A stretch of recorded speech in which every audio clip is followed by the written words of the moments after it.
Welcome to the Grandstand Golf Podcast. I am Kevin Bapty, and I'm joined as always by my brothers Adam.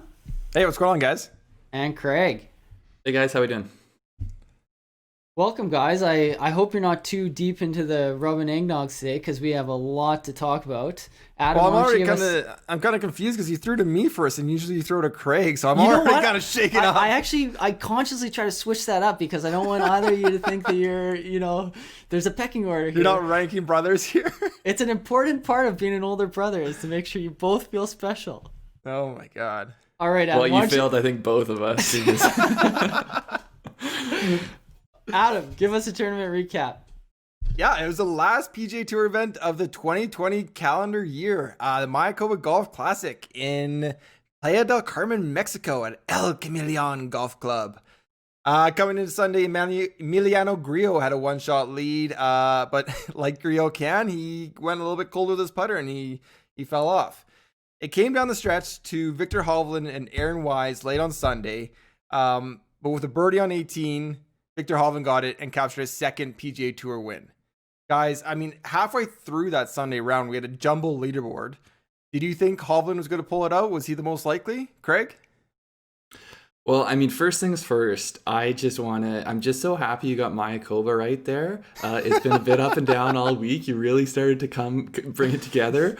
But it's also Playa del Carmen, not Playa del Carmen. So we got you halfway there. But maybe next year we'll get the whole way. Yeah. So, we talked about it in our showdown video going into Sunday. I felt like we both sort of it felt like Hovland was the one who was most menacing on the leaderboard. I think I felt that way through most of the round, that he was, once it looked like Grillo was not just going to take off, Hovland was the one to beat, I think. And I don't know, it would have been, by the turn, I think he was 2 up. I don't know when exactly it was that he sort of took that lead. But to me, just in terms of the class of the player and where he was, it felt like it was sort of his to lose. I agree. Yeah, he got off to a hot start there. I think he had 3 birdies in his first 5 holes or something like that. And he kind of jumped out in front. Grillo was having a bit of a tough time, bit of a slow start, and then I think he faded away kind of as he made the turn. But I certainly thought that Hovland was in the driver's seat, but what do you guys think about his post-round interview? He certainly doesn't seem like he says he feels like he's not good in those situations and that he's nervous and his hands were shaking. Had I known that, I might have thought of things a little bit differently, but at the time, he certainly seemed to be in control. It's so crazy. I mean, you feel like in that situation, these guys have to be like, I was confident, I knew I was going to drain that putt, but he's like, I already liked the guy, but I just liked him even more after that interview. He's so open and honest about what's going through his mind. He's like, yeah, I was shaking, I was nervous up there. I'm like, no one admits that. They don't say I don't want the ball in the last shot, or I don't want that putt to win. Yeah, you love the candor for sure. Yeah. And even how he said, he's like, and I hit that putt and it happened to go in. So his other win, he hit a bomb in 18 or on a 72nd hole to win. So he closes. I don't know why he doesn't have confidence. So I think the other one, like his Puerto Rico win, that one, I don't feel like you feel like you're expected to make that, whereas this one, when you have the putt he had to win today, you feel like you need to make that. It's just in that range of if you miss it, it kind of seems a little bit choke, and it's close enough, and that it's not short enough that it's like a huge choke, but it would be oh man, you didn't take advantage of the opportunity. So speaking of Puerto Rico, Adam, I think this was you that noticed this, so make the announcement. The Puerto Rico curse is broken. I think everyone thought, so we've had the winners of the Puerto Rico Open never have won another PGA Tour event other than the Puerto Rico Open, other than the Puerto Rico Open again. Many thought it was going to be Finau. I certainly thought it was going to be Finau. Even going into today, I thought it might be Finau. I was going to say even through Friday, Saturday of this week. But Hovland did it. I mean, he broke the curse. The curse is broken. Yeah. The weight off all the previous winners' shoulders right there. Yeah, now they're all really freed up. Maybe Finau's really going to break through now. Probably. He just needed that monkey off his back. It's like one small step for Hovland, one giant leap for Finau. But getting back to what he said after in his post-round interview, I think it's one of these things where a player like Hovland, who's so talented, their early career and like a putt like that can just lead to sort of a snowball of momentum. Because if he is the type of guy that gets a little bit nervous, maybe it's just, within his personality that he's thinking about the implications of making or missing this, and it causes him to be a little shaky or be just very conscious of what this means. But then when you get a few of those going right, you start to, it builds up that confidence and that baseline that if you let a few of those get away from you, it can easily snowball in the other direction. So the announcer coming up on 18, he said all he can do right now is think of the putts he's made so far this round and have that good image in his head.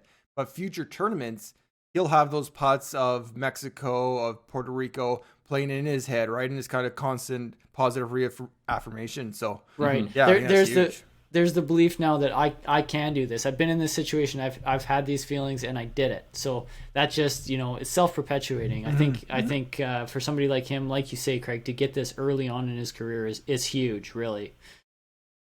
Yeah, because it's so easily, you see it in all kinds of sports where it becomes a thing once you you miss that putt and then you lose in the playoff, and then you get that monkey on your back that can be hard to lose. I hate to say it, but my boy Tony, yeah, exactly, Finau is exactly that case study right there, I think.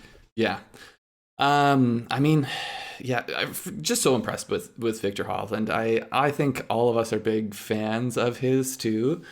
So it's going to be exciting to see whether he can stack up another win, or maybe, essentially he's in good position. If he has some good majors through, the 2021 season, he'll be in good position to really be one of the players to think about come the finals, the FedEx Cup finals, and you get some of these cheap wins early on. It looks a lot better on your resume if he is in contention for Player of the Year or something like that. Yeah, and it just takes care of all the qualifying for the Masters and all that kind of stuff too. Also, let's just touch again upon that draft class, if you will, that graduating class. No kidding. Of Morikawa, Wolff, and Hovland now. Like, those guys they're putting together impressive early careers, that's for sure. Yeah, you can't really pick any single one from that class. You just have to, as a fan, you just have to enjoy that they came out together, and you're going to enjoy probably decades of great golf from them and great competition. I think what's cool too is they're all kind of unique from one another as well. Mm-hmm. They all have different completely styles. Are. They 100% are. Yeah. And I have a hard time kind of defining Hovland. I don't know if you guys do. Like, I think Morikawa, he's the approach guy. Wolff is a little bit of the power guy. I don't know what Hovland is. He's pretty well-rounded. He's pretty solid. See, to me, Hovland's a ball striker, but he's not. We think of most of our ball strikers, young ball strikers these days, just being total power guys. Right. But if you look at how far Hovland hits it, there's not a whole lot of people who hit it that far that are as accurate as he is. So I'm thinking about like driving accuracy. Yeah. So it's really he's just a combination. He's not the longest, he's not as long as a Matthew Wolff, but for how far he hits it, he's really he has an incredible control of his drive. And then you see the same type of thing with him hitting in. I think he's one of the best longer approach players into greens. Like, it seems like par fives, oftentimes he has eagle putts, and you're like, how the heck, he had a 4-iron into 15 feet here. It just seems like he stacks up a lot of those type of opportunities. Yeah, and then Morikawa of the group, I think, is just the most polished, kind of refined player where his game is sharp. And all of them have areas to improve too, which is kind of scary if you think about it. Yeah, no kidding. So, but definitely nice to see them all having success, early on. Yeah. We got to talk about Wise a little bit. I felt bad for him. He played a hell of a round today. He easily, he arguably hit a better approach than Hovland did on 18, and missed his putt for birdie, leaving the door open for Hovland to birdie one of the last two, and take the win. But what was he, 8 under today? 63, I think. He was 63, and I don't know about you, Craig. Like, I wouldn't have pegged him as the chaser. Like, I guess Hovland was behind, but I didn't think Wise would be the one to come and challenge. So I honestly, I mean, before this year, between work and school, I haven't been watching golf over the last few years, say 2016 through the start of this year, this season. I haven't been watching it too closely, so I didn't know much about this guy, but he's had a pretty impressive start to his career for what I thought. Like, he was a rookie of the year. He's won early in his career. I didn't realize he had that much chops, and I got to see it a little bit today. So once he was putting on a bit of a show today, and I dug a little deeper, I was like, oh yeah, like this is a young player who definitely has a lot of promise. Absolutely, and he came out hot because he was a very good college player as well. Yeah, and he came out hot, and he was. Did you say he was Rookie of the Year? Yeah, he was PGA Rookie of the Year, I believe. Yeah, and then he kind of hit a down spell over the last year or so, and he's been missing. And so that's more when I have gotten back into watching it close. So I saw him kind of pop on the leaderboard early this week, and didn't really think much of it, but was kind of like, oh, nice to see him, playing better. So I certainly didn't expect him to put together a round like this. And you could tell today, he made some putts and he was giving some fist pumps. Like, he was pretty pumped to be getting back into contention. So hopefully this is something, he carries some momentum from this and builds on it. Because he's a good player that it would be nice to see him in the mix more. Yeah. He just seems a little bit too streaky. I mean, if we go back 2 years to the Mayakoba Classic in 2018, he was 52nd in the world. And then, like you said, he's had a string of missed cuts and hasn't had, like, he'll have 4 missed cuts and then a tie for third and then 3 other missed cuts. Like, he just kind of pops up in weird places. But going into this weekend, he is 232nd in the world. So that's a pretty big fall from 50. But that's what I mean. So, like, I didn't realize that he sort of had that. I mean, he's 24 years old. I didn't realize he had that early PGA success. I had been more aware of the inconsistent player that we've seen over the past, maybe year or two. I'm impressed. I think if he does use this as momentum going forward, I think it's a great opportunity to do so. And golf is funny in the way it all kind of evens out. Today his round, he made some bombs, made some long putts, and then so on 18, it seemed like he hit it where he wanted to, but it was a huge mystery. Like, it was never close. So maybe that's just the golf gods evening things out a little bit. But, and I think didn't he speak about that in his post-round interview, that yesterday he had missed a few putts 5 foot kind of range. So we see a 63 today, and any of those putts yesterday would have been the difference as well that would have tied him. So obviously, I think he's only 24 years old, so obviously he's got a lot of game.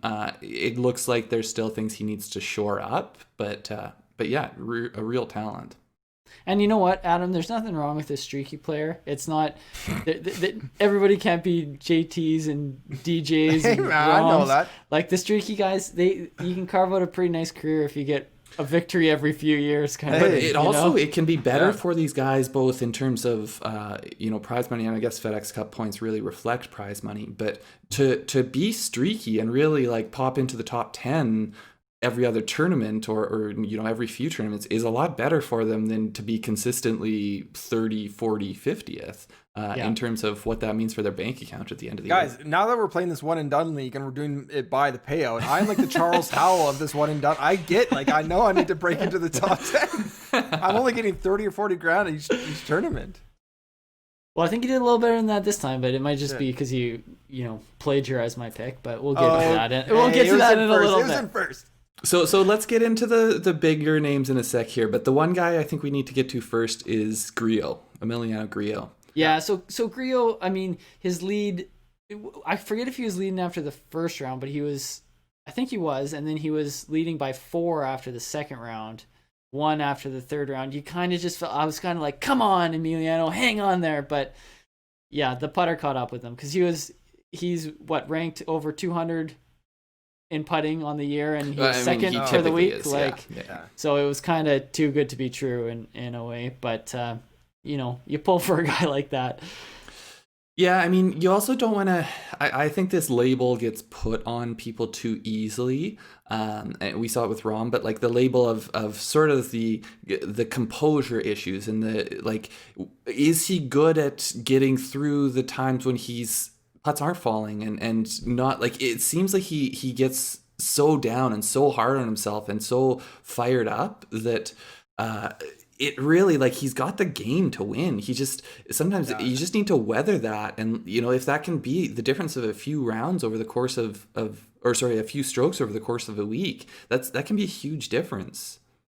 I mean, I think nobody can really understand unless you play the game at a high level, like to be that good at ball striking and just constantly see putts like lip out or rim out. Like it's got to be infuriating. Like you're there in 2 on a par 5, or you're putting it close on a par 4 and it just doesn't drop. Like, yeah, 99% of the population would be losing their mind. They wouldn't be holding back. Hey, let's face it, we all lose our composure when we lip out our bogey putts and our double bogey putts. So I can only imagine if it was birdie putt after birdie putt. Yeah, and that's the thing. Like if you're a golfer and a ball striker of that caliber, like like everyone knows that you got to work on your putting, and I'm sure he's got like he's probably in his trailer with every trick like he is like Tin Cup or whatever. Tin Cup? Like but more than that, like I think you gotta, sports psychology is a reality for any athlete at this kind of level. So if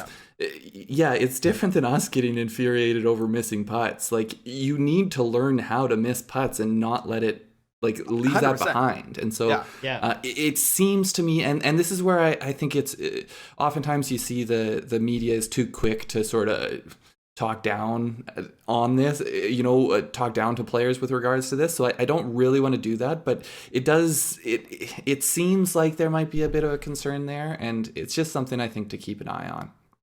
Well, they also want to label everybody. Well, and that's what I don't want to do. I'm not going to say he's a hothead, but it almost feels like he beat himself a little bit at points today when he could have weathered the storm, got momentum back, and instead it just kind of he continued to spiral. Because really, didn't he start the day at, was it 17 under that he was at? 16. So yeah, I mean he had to put together a pretty good round, but he still had to go 4 under to tie Hovland, but he was in the driver's seat, right? So. Yeah, tough day for him.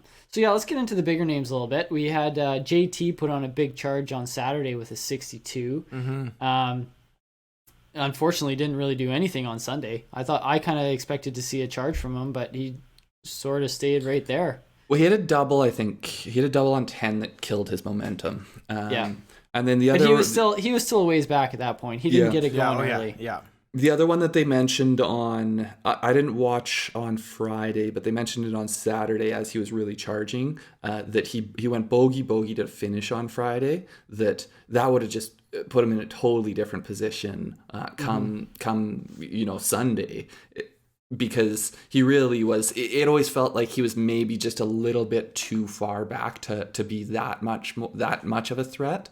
But if he was a couple strokes closer, then that name looms a lot bigger on the board. Well, it's funny, we were talking about Grillo, but after his 62 on Saturday in his post-round interview, he was saying that his 67 on Friday kind of fell with it like a 63 or 64 with how well he was striking the ball. Yeah, he even said it was a better day than a 62. Yeah, he's like, I don't know if I could have shot a higher score than a 67. And then I think all the golfers in the leaderboard are like, oh crap, like he feels like he's on like 262s back to back. I'm in trouble. Yeah, I saw that interview and I ran to my phone, my sports book. But alas, I am just have a lower balance now than I did. No, I mean I didn't think he would. I mean, he tied 12th. I did not expect that at the start of the day.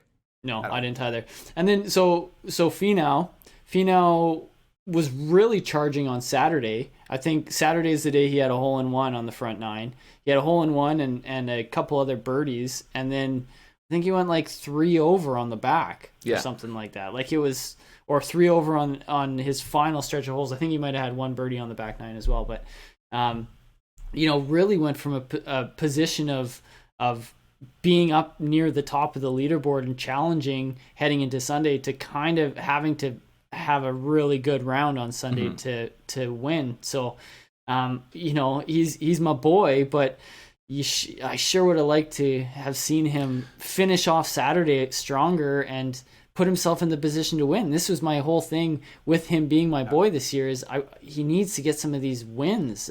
It wasn't that's old Tony Finau. I mean, that's Tony Finau with the Puerto Rico curse on him, and that's been shattered. So exactly. So 2021 is going to be a brand new year for him. I hope so.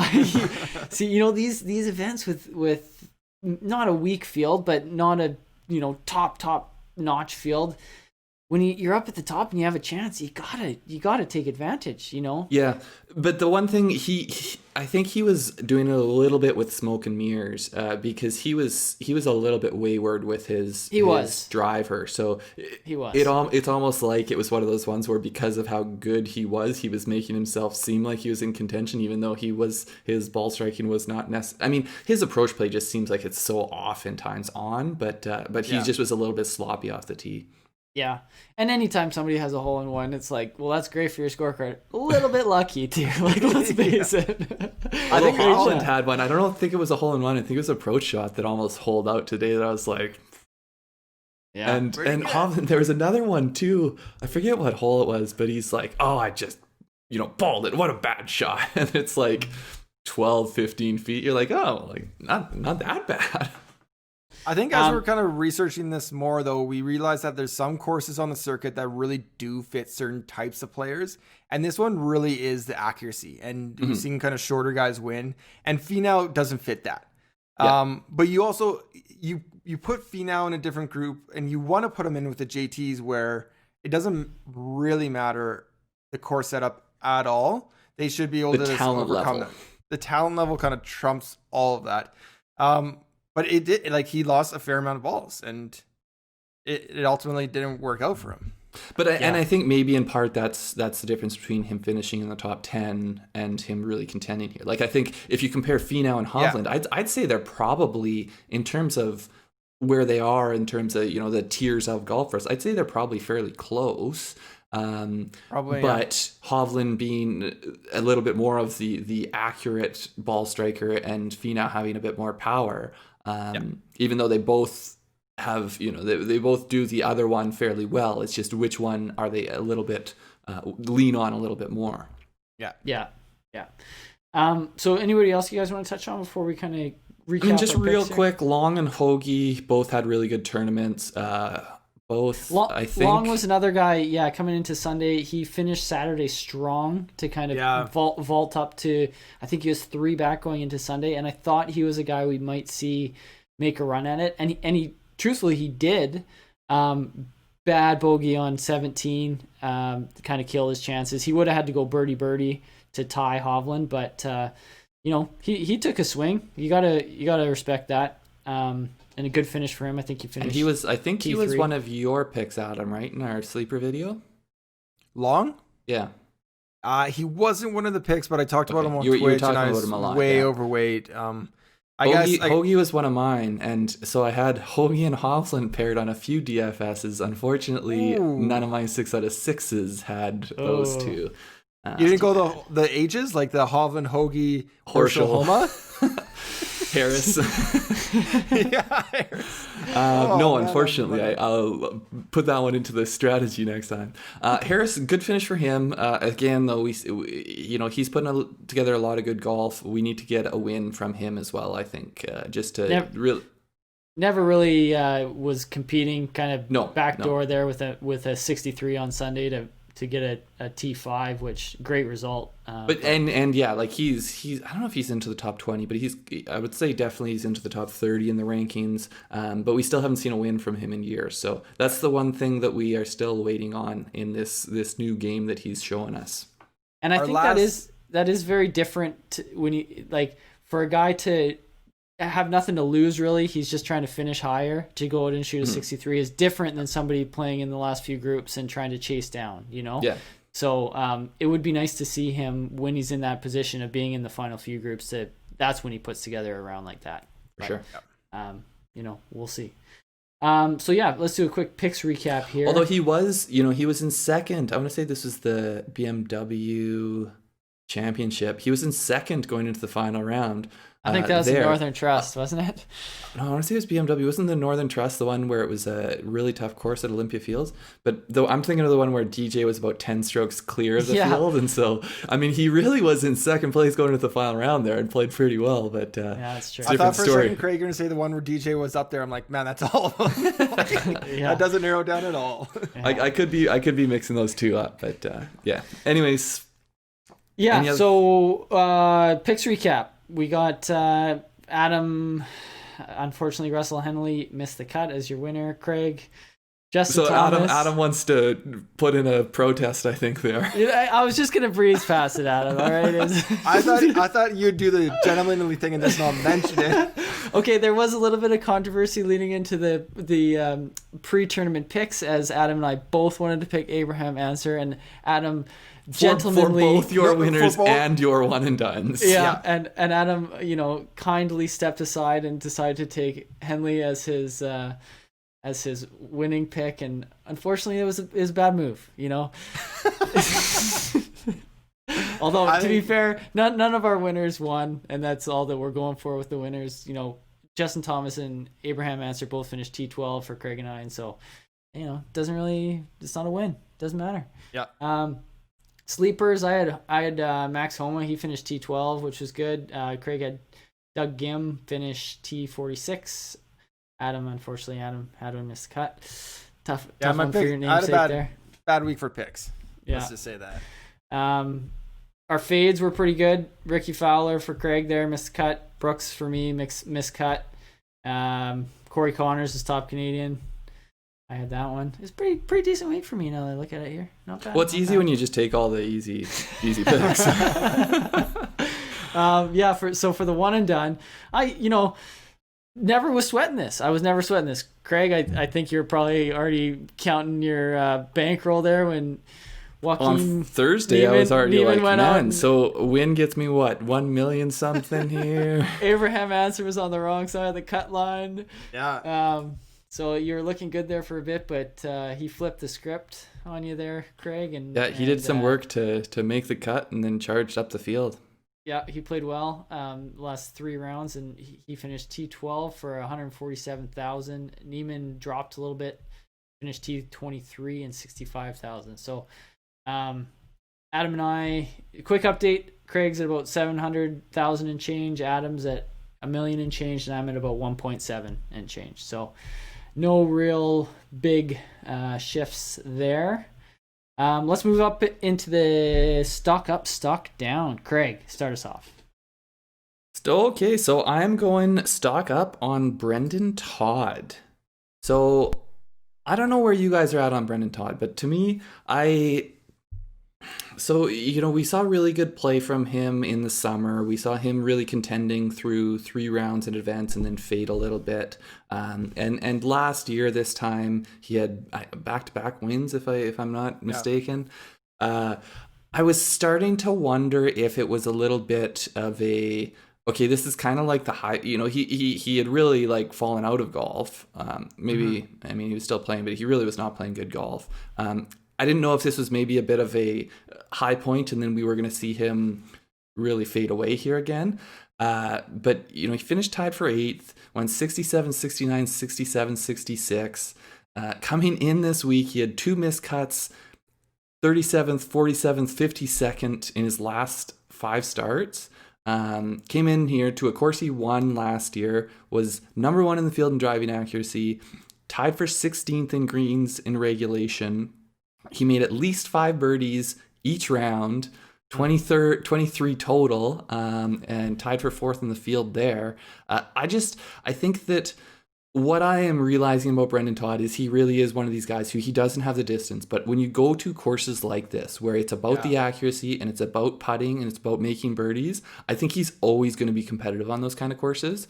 And he's really in a position where he can choose where he plays, and he can really try to target these courses. And I think you really need to look out for him on these type of courses. So the interesting thing about him too is I believe the reason he had fallen off so much is because he got the driver yips. And he was all yeah. over the place with it. And he was all over Yeah. the place. And now that's where he makes his money, is his accuracy. So, and I don't know if potentially he was trying to, keep up in the distance game, and so that's I don't think so. I don't think it was just that. he started. He got a yip in his swing that he talked about, and he lost it for a couple of years there, and he couldn't find that. And he said it wasn't all the time, but then it would come when you there's not a lot that separate the guys on the PGA Tour and the Corn Ferry Tour, and it's totally. those blow up holes, that one blow up hole, that one bad swing when you really can't afford it, and that's what he was kind of suffering through, and so yeah, good to see him battle back, and yeah, he's hopefully here to stay. The other thing too with his recent results, his 47th and 52nd are both limited field no cut events, so it easily could be 4 missed cuts in the last 5. Exactly. Yeah. So he's on the bottom half of those fields. I was not super high on him going into this week because of his recent form, but I think he's one of these guys where you really just have to look how he's played on the courses that suit his game. Yeah. He's an interesting guy to kind of keep your eye on and see how he's doing. Maybe a one and done pick here at some point, we'll see. But yeah, actually, it would have been a good week for him as a one and done. Yeah. Probably course specific. So. Okay, stock down. A guy that I feel like should be a bit of a Brendon Todd, Denny McCarthy. He's also a bit of a more of a shorter hitter, but a great putter. He missed the cut he was +3 on the through 2 days, second missed cut in a row. He ranks 130th in driving distance for 2020, so you really feel like these courses that don't prioritize distance, and he makes a ton of birdies. I want to say he was 13th last year in birdies made, so he really is one of these guys that should be taking advantage of this kind of course. So that's, as much as anything, it's not like, oh, Denny McCarthy, he missed a cut. I don't want to beat up on the guy because he's not the type of player you think is going to make every cut, but. No. So the other thing, not everyone out there plays DFS, but for people that do, he just gets an absurd amount of ownership. He was over 20% again this week. That's right. In the tournaments I play. So it really is, and he does have 2 top 10s this season, so I think that does come into play. But I want to say he has 8 starts this year, so he's got those 2 top 10s. His next best finish is 38th. And he's missed 3 cuts. So he's got, if he hasn't gotten these top 10s, he really hasn't done that well. So to me, it's just, I'm pumping the brakes a bit on Denny. This is one that he really should have done well in when you look at his skill set, and he didn't. So I'm not going to continue to let him sink all my DFS lineups. Especially at high ownership. It's kind of crazy. Looking at his profile, he's got good finishes, Bermuda, Corrales, Punta Cana, so similar, but you would think it would be a good fit. I don't know. Yeah. Adam, how about you? Who do you have moving up this week? Moving up, I've Billy Horschel. Not really someone that I really spend many minutes of the day thinking about, to be perfectly honest. Because he just always seems to be 30th, 35th. And so I wanted to look back to see kind of what he's done recently. So since July, he's had 13 tournaments.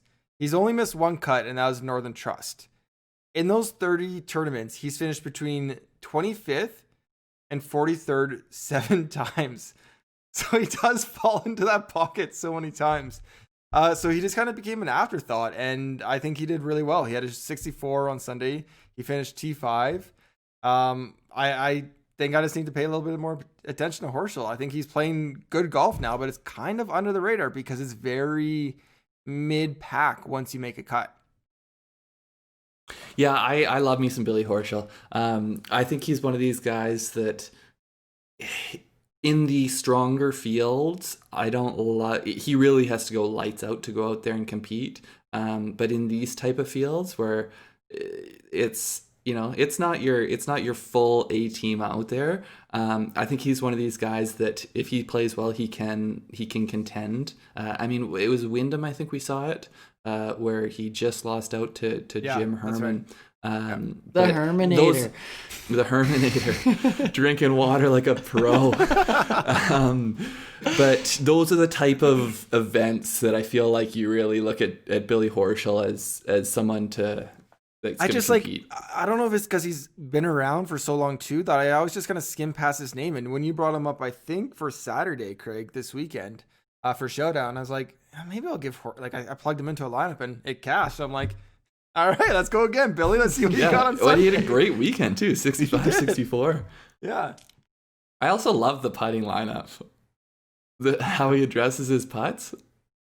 Oh, I don't know if I think he does it on his full shot too, but he does this super like funny looking, he'll address it with he'll get his right foot in where he wants, and then he'll kind of square up his feet afterwards. He does like a staggered stance, and then right at the last moment moves his other foot in and hits it.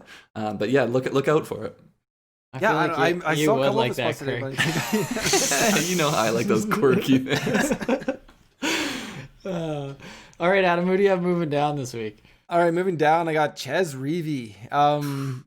This one's a little bit on me on our Wednesday night Twitch show. I didn't pick him in any of our YouTube shows, but on Twitch I was like, yeah, I'm going all in on Chez, and everything seemed to be lining up a little bit. He's an accurate guy. He was 52nd in the world. I'm like, oh, maybe there's kind of a narrative to get into the top 50 in the world. In his last 4 starts at Mayakoba, he was 26 or better, including a 4th. So like he does really well at this course. And then he also hasn't had great form, but I'm like, it's a perfect spot for him to kind of rebound. I mean, we've seen him at the top of the leaderboards. I think he is U.S. Open last year. He was right up there. Anyways, +7, missed the cut by 8, completely screwed, I think, almost half of my lineups. And all that +7 was all on the first day too. All on the first day. He only hit 41 greens and rag. 41%. 41% greens and rag. Yeah, that's incredible for 2 rounds. Yeah, it was just a blow up, and I kind of feel like I need to pump the brakes, stock down on Chez for a little bit and see if putter comes around, if his accuracy comes around a little bit. But it was not good for what should be kind of a good way to end the year for him, or a good course to end the year. Yeah, Chez, I mean, pound for pound, the guy has had an unbelievable career, but yeah, you know, he is another guy too that typically you think of in these type of fields that he's dangerous, and yeah, I don't know where his game's maybe just not in a great place. He just seemed to fit the profile of the winners this year. Like it just would have completely fit in if Chez kind of capped off 2020, like this old guy season, or like this older accurate guy season. I love how you're still buying your narrative on him, which is great. I mean, let's go it's back not a lie if you believe it. All right, well, I'll move on to mine now then. I have Max Homa. He was my long shot pick. We're all a fan of him. He fired 2 great rounds on Saturday, Sunday to get himself up into a T12. Hopefully this is him kind of rounding back into the form he had pre-COVID break. I don't know when his next start is, but you know, I'm just hoping that this is him trending up and he carries this momentum. So it's more of it was his best finish in a while, and hopefully it is him moving up. And that's why his Saturday back 9, Sunday front 9. Like, yeah, he had something crazy, like 12 he had 11 birdies, birdies in 13 holes or something like that. And that's a hard back 9 too. Yeah. So he, this morning he got me, you know, because I had taken him at 100. You know, I put my money where my mouth is with my long shot picks at him. So I had him at 175 to 1, and all of a sudden he's I think 5 under after 6 holes, getting kind of within sniffing range of the leaders if he keeps that pace up. And you know, he obviously cooled off a little bit and shot even on the back 9, but still a good result for him. Give you a bit of like I know it's not going to happen, but it could happen. Listen, it was an exciting morning, all right? Homa was just on a birdie binge. The F1 race was about to start. I was on my coffee high. I was living life there for a little bit. But anyway, good finish for him, and hopefully he's heading in the right direction. The one thing I don't really know is like, your stock going into this tournament was pretty high on Homa. So like if it's gone up, that's like blue chip range. Well, maybe. Yeah. Can't argue with that. It's like best friend to BFFFL, best friends for life. So then I guess maybe a blue chip who's fallen out of the index here, I don't know, is my stock down, Rickie Fowler. He has become to me one of these guys that when he needs to do something to make a cut, he's not doing it. He's doing the opposite. And it looked like he was in good position on Thursday and Friday right up until he didn't make the cut. I thought he was inside that line, I think through into the back nine on Friday. And this is a tournament that we talked about on our preview show that he really needed to have for a lot of different reasons, but he needed to have a good finish and he didn't do it. And that's kind of become a bit of a pattern with him lately. And I hate to see it because I do like the guy, I cheer for him, but right now he's way overpriced in most on most sports books for the kind of results he's showing. So unfortunately I have to put him in my stock down. He's not somebody I'll be backing anyways at the current price he's at. So I'm sorry, Rickie. I guess it's just a break, Adam. Is that what we say? It's not a breakup. It's just a break. Hey man, I get it with Rickie. I mean, he's been my stock down a few times, and I feel like I'm calling him or texting him at 12:30 in the morning or something like, "Have a good round, Rickie." Like, I just can't quit him. I just keep going back to him. So the thing that's just so amazing to me is if you were to go back 4 or 5 years and try to tell yourself that Jordan Spieth and Rickie Fowler would be in the places they are, I think it'd be hard to believe. That brings me to something actually, because they had their Bahamas spring break trip. It was Spieth, Rickie, JT, and Smiley Kaufman. Smiley Kaufman. Yeah, I was about to say Hoffman. That's how much he's fallen off. Anyways, I think I saw somewhere this weekend that at that time, I think it was 2016, 2017, their average world ranking was 22.5. Now, like, Smiley's 2,000 plus in the world. Spieth has fallen off. Rickie's fallen off. JT is like the only one that hasn't had this curse of spring break yet. So hopefully, like, did JT like absorb all their talent? It was like a Space Jam thing. Yeah. Well, I think after the spring break trip, JT was like, maybe I need to hang out with guys that have a few more wins under the belt, and that's when he started getting into Tiger's orbit there. Well, the one thing I remember early on in JT's career, it was kind of like he was hanging out with these guys, and it was like he was the one not having success, and it was this big thing that like it was kind of like a thing that he wanted to have the success that Rickie and Spieth were having. And I mean, he still hasn't matched Spieth's major success, but I mean, at this point, I think I would take JT and who's going to win more career majors, but that's a story for another day. Yeah, for sure. All right, Craig, let's move into your good, bad, and ugly for this week. I believe there's a theme. There's a bit of a theme. So we do have one more tournament on the European Tour coming up this week. But one of the major things that happens at the end of the calendar year is the top 50 at that point get an exemption into the Masters. They qualify for the 2021 Masters. I believe it's called an invite. Invite, yes. Yeah. So as Kev was saying, there's some implication on some missed cuts for Rickie, but we'll start off on the other side of the world with the good and Matt Wallace. So Matt Wallace tied for second in the Golf in Dubai Championship.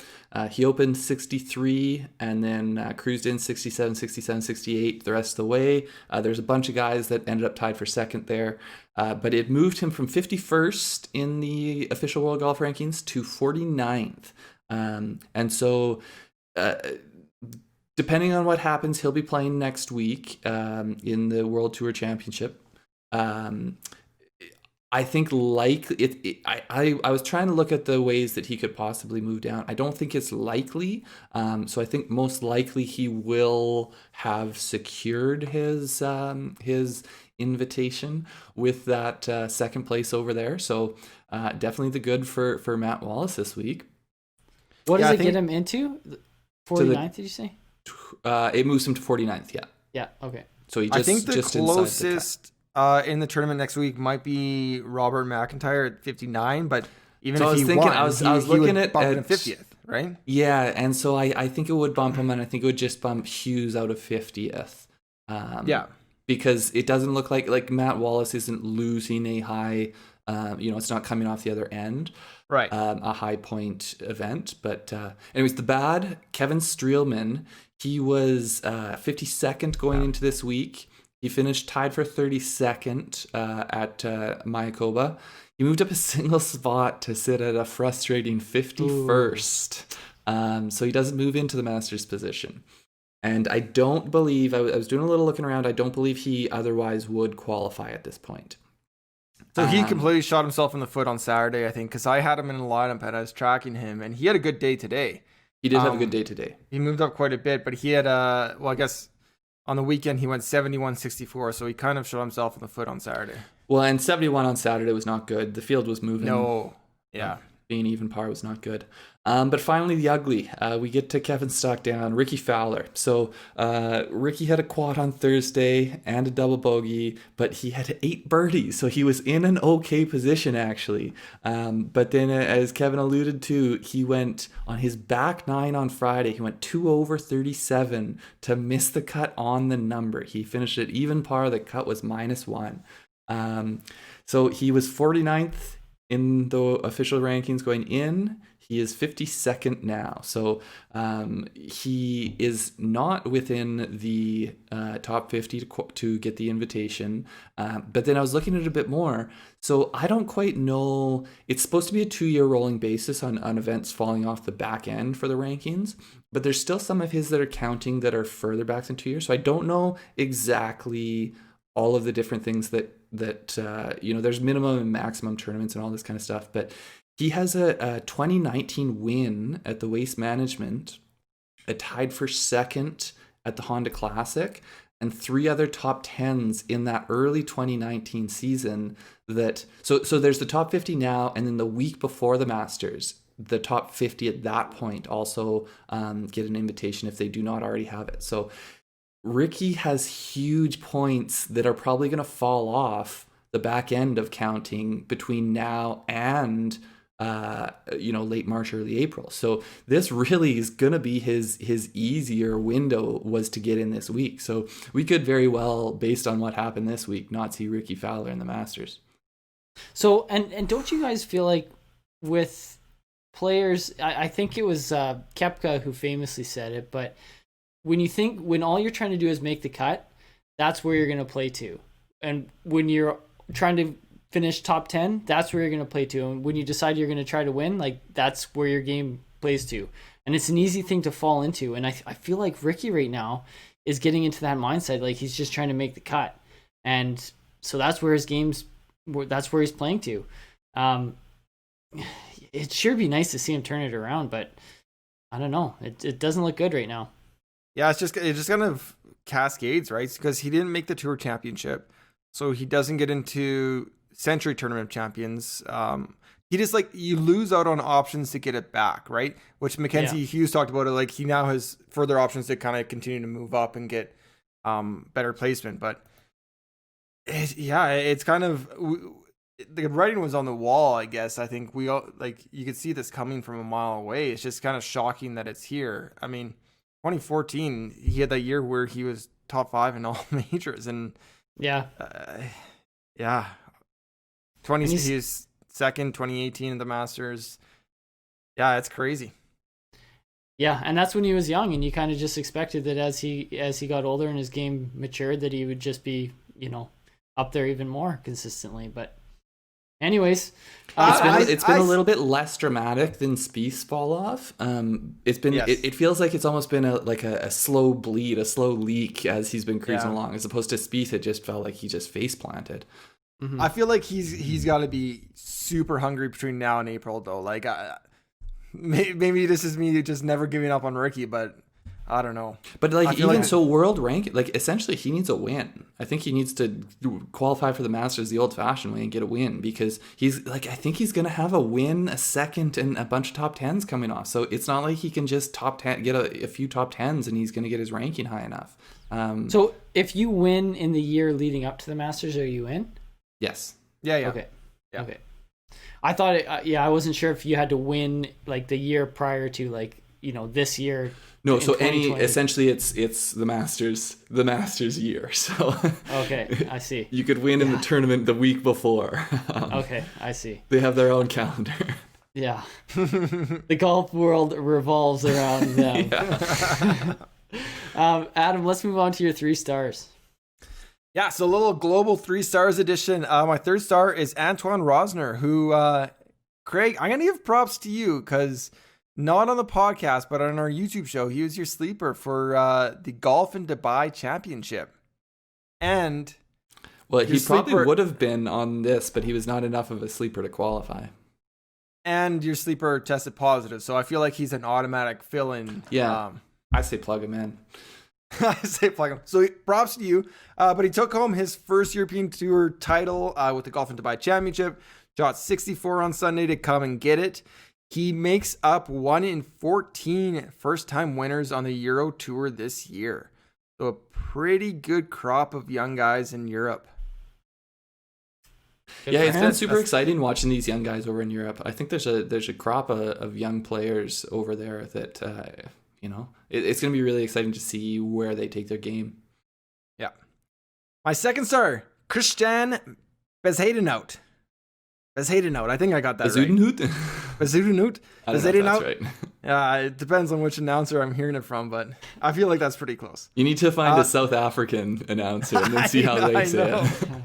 Anyways, back-to-back winner.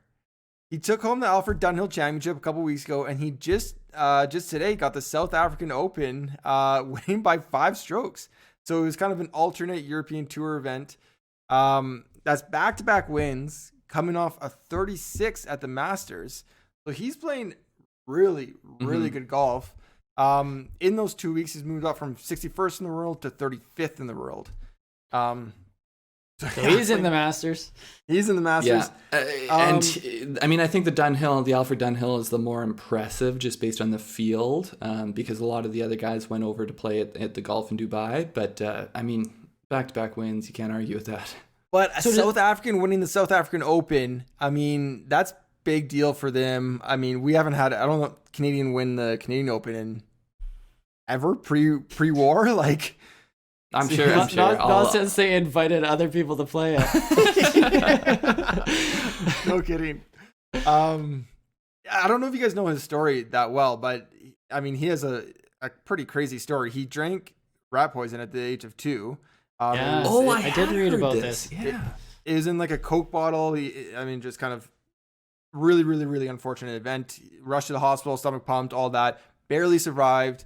The poison affected his entire nervous system.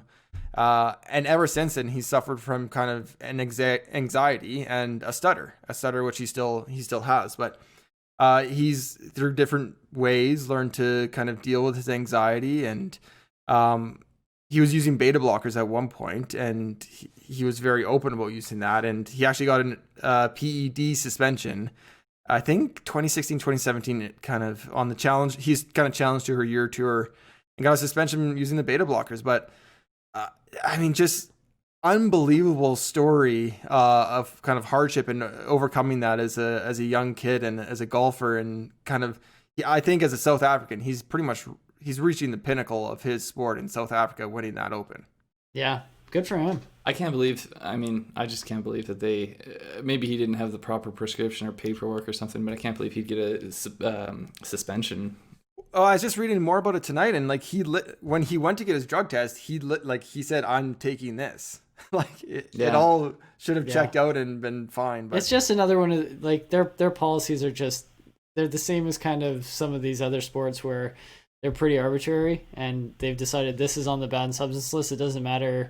And maybe it's there's one a of these legitimate things medical where reason. after a legitimate thing comes up, and then it goes through the process like, oh no, we need to have a way that people can take this if they need to.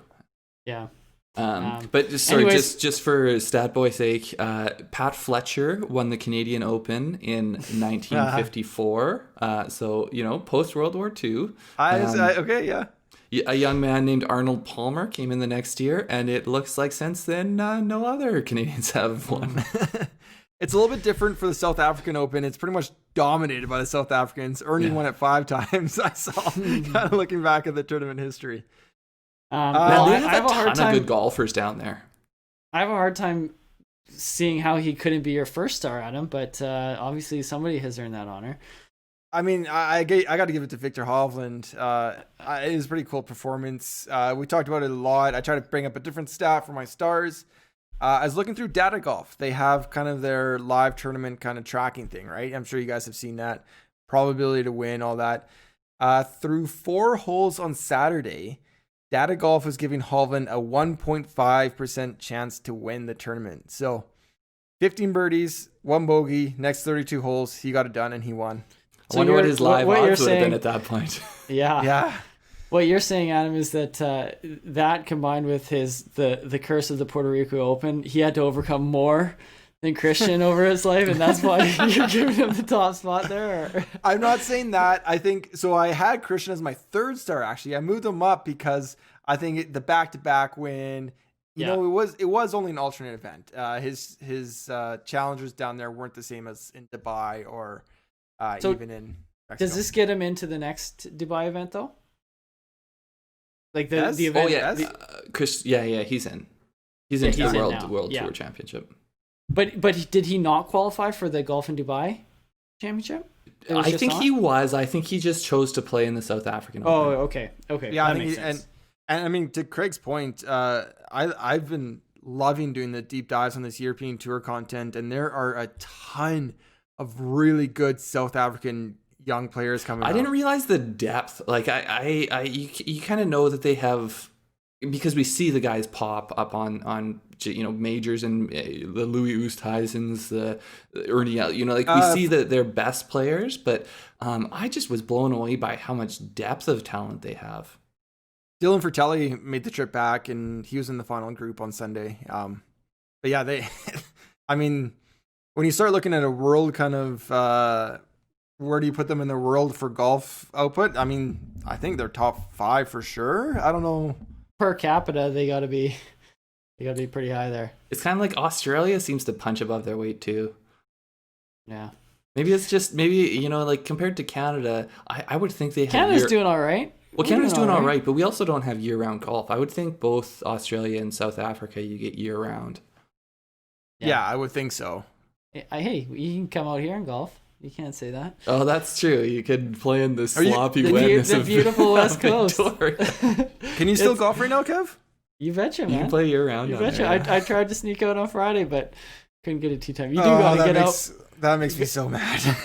Your drive's pretty much to just go bloop, and you gotta pick them up, clean them out, and try to find a dry spot to hit them off. But you can still do it. Oh wow! What do they call it? Mark clean or replace or lift clean place? Lift clean place. Lift clean in place. Yeah, you got to do that. Now, are you doing that only if you're in the fairway, or are you doing that in the rough as well? No, there's a lot of organic matter that ends up on your ball when you're playing. Kevin's for sure. Mud ball.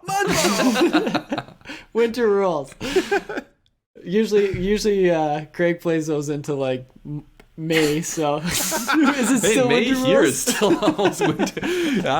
Adam probably gets snow when he's out trying to get rounds in May. This is GIR, right? I mean, there's a little bit of water in this bunker. I'm taking it out. All right, guys, I'm gonna move on to some other stories in golf this week. Firstly, Angela Stanford won the Volunteers of America Classic on the LPGA Tour this week. This was her home event. She's a TCU alum from Fort Worth. So her parents were in attendance for this win, which was cool. She fired a 67 on Sunday to come from behind. There's 3 people in front of her, one stroke in front of her. So she leapfrogged all those people and had a 2-stroke victory in the end. It was her 7th career victory and her first since 2018 Evian Championship, a major championship. It was funny. She was talking about how she expects to get grief from her family and friends because this is like the one year they can't come to the tournament and she wins. So because of COVID. So that's kind of too bad, but good for her. It's pretty cool when you can win your home event. So yeah. congratulations go out to her. And then kind of a sad note, Peter Allis died at the age of 89 this weekend. He was known as the voice of golf on British television, and had been dubbed the greatest golf commentator ever by Golf Digest at one point. He's the guy that if you've, we don't unfortunately get to watch as much international golf as we would probably like, just because of time zones and broadcasting and everything. But he's the guy that when you turn it on, it's soothing. It's beautiful. He's got that dry sense of humor it's perfect for golf. A deep, soothing voice, and very knowledgeable about the game, and you instantly recognize his voice. And as I was reading up on him, if you're watching this on YouTube, we'll post a link down below to something by him, so you can, because I'm sure you've heard him before, but as soon as you hear it, you'll know it. And if you're not watching this on YouTube, then go to YouTube and then watch this, and then you'll find the link there. If I can interject, I mean, when was he still calling golf? What? I'm not sure exactly. I think he was a little bit still, but I could totally be wrong about that, so don't quote me. But the thing I wanted to point out, because I was digging into him a little bit as I was preparing for this, and he's known as a commentator for our generation, but he also was a very, very accomplished player. Some of his accolades, he won the Varden Trophy as Europe's top player twice.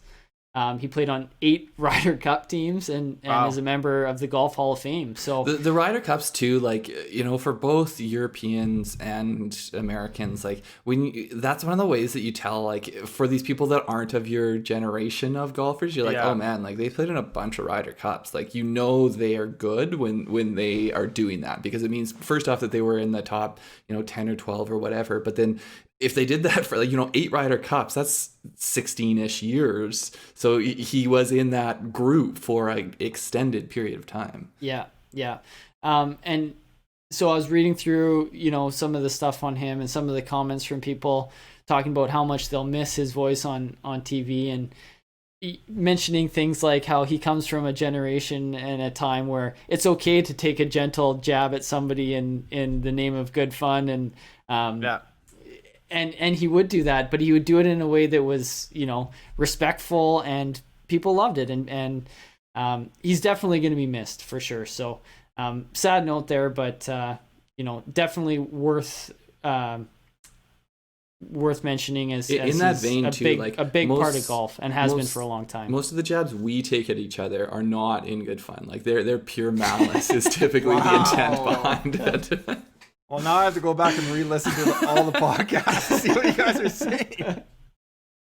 Adam, why don't you give us a little preview of what's coming up?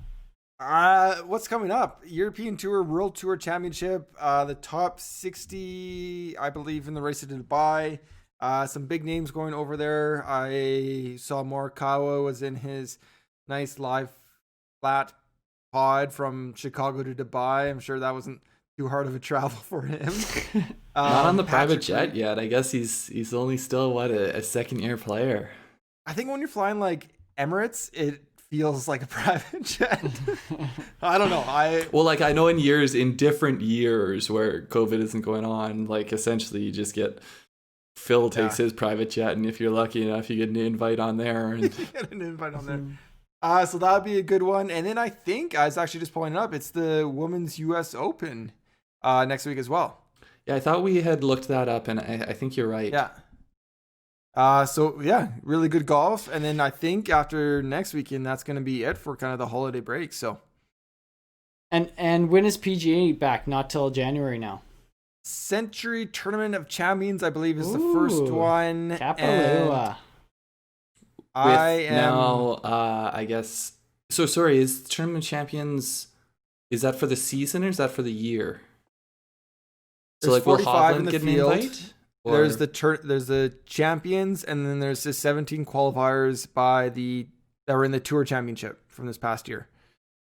So, but sorry, do winners of this early 2021 season, are they in that field, or do you know?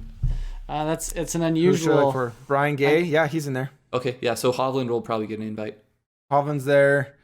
Hovland already would have been in there, right, from Puerto Rico? Yeah. That's why I was more looking for Brian yeah. Gay. I feel like he stood out a little bit more. When is that? That is January 7th. It says on the So almost PGA a full website. month off for the PGA. Yeah, Kapalua, Hawaii. Yep. Right on. What do you guys have coming up this week as far as content goes? We'll be doing some stuff on the World Tour Championship. Yeah. Anything else, Adam? I think that's the gist of it. We'll be focusing on that a little bit more in depth than we do sometimes, because whenever we don't have PGA events, we get the more time to look at that.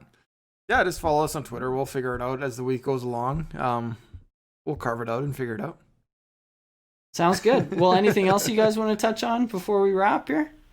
I'm all tapped. I'm good. Yeah. I feel like there's on. something, but I don't know. I've been up since 4 o'clock my time, so I'm out.